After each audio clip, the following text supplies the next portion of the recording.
Anong latest sa mundo ng showbiz?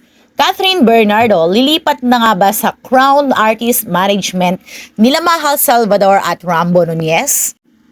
Maugong ang usap-usapang lilipat na si Catherine Bernardo sa Crown Artist Management ng mag-asawang Maha at Rambo Nunez pagkatapos na mag-expire ang kontrata ng aktres sa Star Magic. Swerte naman ang pasok ng taong 2024 sa Crown Artist Management matapos silang magpadala ng press release sa PEP na naglalaman ng na-achieve ng ilan nilang artista. Isa na rito si John Lloyd Cruz na nagwaging Best Actor sa Gawad Orian nung nakaraang taon para sa pelikulang Kapag Wala Ng Mga Alon na obra ni Direk Lay Diaz.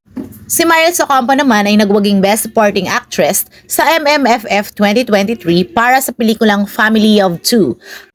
Samantalang si Maha Salvador ay napiling Best Game Show Host sa Asia TV Awards para sa kanyang game show na Imagination sa TV5. Maugong ang balita ngunit hindi pa naman kumpirmado na sila na ang maghe-handle kay Catherine Bernardo pagkatapos mag-expire ang kontrata ng actress Star Magic.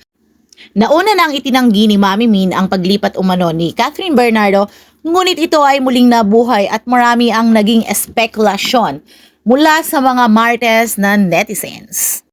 Kung saan ka masaya dear, okay lang yan. Gawin mo yung lahat ng makakatulong sa iyo para mag-move on, suportahan kita.